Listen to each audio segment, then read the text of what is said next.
knowing our own deep self, we need to see the light instead of the lampshade and connect with the light. That language of seeing the light inside of each of us really resonated with me spiritually as a Unitarian Universalist.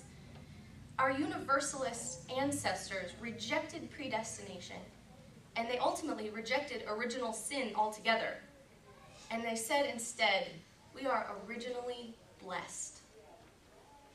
We are imbued by the Creator or the creation with the light of life and the spark of love. We are originally blessed. We have a light, and we must identify with that light instead of only with the lampshade. But often we do identify only with the lampshade, don't we? We develop ways to protect our light by becoming tough or kind or mean or shy, and we begin to believe that that is exactly who we are. For example, in our story with the king, it begins in the middle of the story, doesn't it? We only arrive in the story to learn that he is cruel and nasty and cold. I wonder how he got to be that way. Surely he didn't start that way. I wonder where that nasty persona, that cruel, cold mask was protecting him from. Then the wizard produces a second mask, one that he can wear to help him fake being kind or nice until he becomes kind or nice. But does he become? Or does he rediscover? Since the story doesn't tell us, and I'm in the pulpit, I get to decide. So I say he found his true self. I say he reclaimed the light within. He reclaimed his original blessing that was found only when he showed kindness and received kindness in return. I once told people to fake it till you make it. But I've come to believe that that's not really what we're doing. The masks we wear help us, to a point, to protect or enable the divinity inside. Perhaps now I might say, fake it till you find it. Sometimes we need to fake it, to wear a new mask or act in a new way, or simply take off the mask until we can reclaim our original blessing, until we can find for ourselves our divinity, our inborn spark of light and love. In the case of my brother, his Spider-Man costume with the padded muscles helped him find a bravery inside himself that he might not otherwise have been able to claim. That swagger as he walked to the door was all Mikey, that wasn't Spider-Man. But the mask helped him fake it till he found the bravery associated with his divine spark. The problem is, as Mikey soon found out, that the mask can only take you so far. An over-reliance on the mask can distance you from your own divine light. It can separate you from what you are meant to be. You were born to be loved and to love. You were born to be loved and to love. At birth, we are as naked as we will ever be. We are born quite literally with no masks.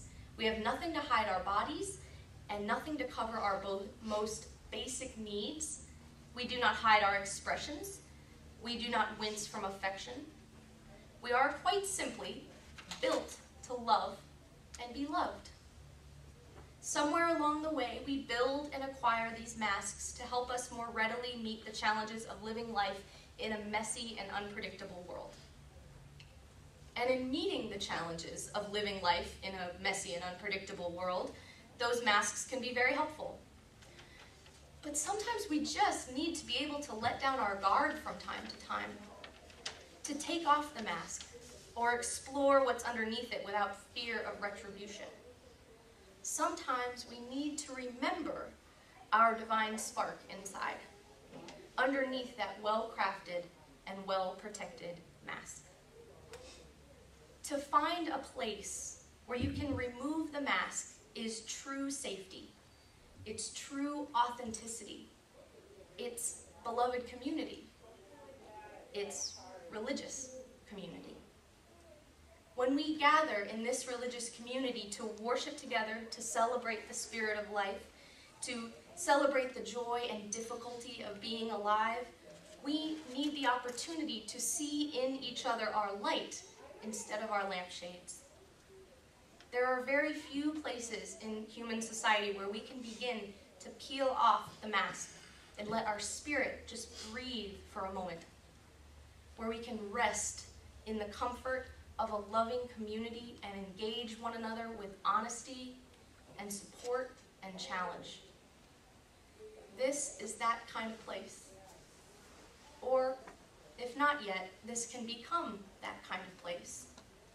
In the coming year or two, your church leadership will be working with me and leaders from the Appleton UU congregation to help you establish guidelines for being a healthy place for all to come and worship freely, without fear of harm or humiliation. I hope that you will be involved in this worthwhile work as it arises. When that gorilla answered the door some 30 years ago, Mikey turned and ran. Muscles or no muscles, that gorilla was big and scary, and Mikey knew where to go. The mask had helped him find his bravery to a point, but when it came down to it, he knew where he was really safe. With his parents, who loved him, and he could just be Mikey. Spider-Man, optional. May this too be a place where we can unmask and rest for a while. May we be a community of love for you and all those who have yet to find us. May it be so.